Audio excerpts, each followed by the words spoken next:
அண்ணாமலையார் அரோகரா. இன்றைக்கி நம்ம பார்க்க போகிற பதிவு என்னென்னு பார்த்தீங்கன்னா, நாளைக்கு ஆடிப்புறம். ஆடிப்புறம் அப்படின்னா என்ன அப்படின்னு பார்த்தீங்கன்னா, அம்பாளுக்கு வளையல் சாத்துறது, புடவை சாத்துறது, அம்பாளுக்கு ஜடை சுடுறது அப்படிலாம் ஏதாவது விசேஷம். எதனால் இதை அம்பாளுக்கு ஜடை வளையல் புடவைலாம் சாத்துறாங்க அப்படின்னு கேட்டிங்கன்னா, இந்த ஜடை மாலை சாத்துறவங்க அப்படின்னு பார்த்தீங்கன்னா அவங்க கர்ப்பிணி ஆகாமல் இருப்பாங்க. அதனால் எனக்கு அடுத்த ஆண்டுக்குள்ளே ஒரு குழந்தை எனக்கு கொடுங்க அம்மா தாயே அப்படின்னு சொல்லிட்டு அந்த அம்மா கிட்ட மடியேந்தி பிச்சை கேட்டு அம்பாளுக்கு நான் அடுத்த ஆண்டில் எனக்கு ஒரு குழந்தை பிறந்துச்சுன்னு சொன்னால் உனக்கு நான் ஜடை மாலை வளையல் அப்படின்னு வருஷத்தட்டு உனக்கு வைக்கிறேம்மா அப்படின்னு சொல்லிட்டு அம்பாளுக்கிட்ட பிரார்த்தனை பண்ணிவிட்டு அம்பாளுக்கு பிடிச்ச சீமந்த வளையல் அப்படின்னு சொல்லிட்டு பச்சை கலர் வளையலை அம்பாளுக்கு நம்ம வாங்கி நாளைக்கு கொடுக்கலாம்.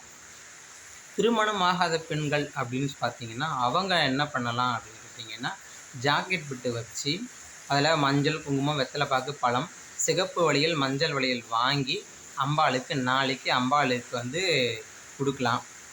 நார்மலாக சுமங்கலி பெண்ணாக இருக்கிறாங்க அப்படின்னு சொன்னால் அவங்க பச்சல் மஞ்சள் ப்ளூ அதெல்லாம் கலந்து எல்லா வகையை கலந்த வளையல்களை அம்பாளுக்கு அவங்க கொடுக்கலாம். இதுதான் ஐதீகமாக நடக்கக்கூடியது. அதனால் நாளைக்கு யாரெல்லாம் முடியுதோ அவங்கெல்லாம் அம்பாளுக்கு வளையல் புடவெல்லாம் வாங்கி கொடுங்க. அது போன ஆண்டு நான் பிரார்த்தனை பண்ணிட்டு போனவங்கெல்லாம் பார்த்திங்கன்னா இப்போ அவங்க ஜடை வளையல் மாலைலாம் இப்போ அம்பாளுக்கு நம்ம சாத்துவாங்க. நம்ம இப்போ பிரார்த்தனை பண்ணிவிட்டு பச்சை கலர் வளையல் அம்பாளுக்கு வாங்கி கொடுத்தோம் அப்படின்னு சொன்னால் அடுத்த ஆண்டில் நம்ம வளையலும் ஜடை மாலைலாம் வாங்கி கொடுக்குற வாய்ப்பு அம்பாள் நம்மளுக்கு கொடுப்பான்றது ஒரு நம்பிக்கை ஐதீகம். அதனால் நம்ம வாங்கி தர்றது வரோம். அதனால் நாளைக்கு ஆடிப்புறம். அது மட்டும் இல்லை, ரொம்ப விசேஷம் அப்படின்னு பார்த்தீங்கன்னா ஆண்டாள் தாயார். இந்த ஆண்டாள் தாய் பிறந்த நாள் அவளுடைய நட்சத்திரம் நாளைக்கு.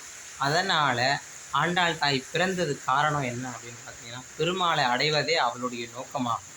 அதனால் சொல்கிறேன், பெண்கள் முடிந்த அளவுக்கு நாளைக்கு அம்பாளுக்கு தேவையான உபகரண பொருட்களை நாளைக்கு வாங்கி கொடுங்க. ஆண்டாள் சன்னதி எங்கே இருக்கோ அம்பாளை போய் வழிபட்டு அம்பாளுக்கு பிடிச்ச அபிஷேக சாமான்களோ இல்லை அந்த துளசி மாலையோ அம்பாளுக்கு சாத்துங்க. குங்குமம் நம்ம வாங்கி கொடுக்குறோம் அப்படின்னு சொன்னால் ரொம்ப விசேஷம் நாளைக்கு ஆண்டாள் தாயாருக்கு. இதை விட சிறப்பு வேறு எதுவுமே கிடையாதுங்க. அதனால் அம்பாளை மனமுருகி பிரார்த்தனை பண்ணி நம்மளுக்கு என்ன வேண்டும்னு கேட்டிங்கன்னா அடுத்த ஆண்டுக்குள்ளே நடக்குன்றது ஐதீகம். அண்ணாமலையாருக்கு அரோகரா.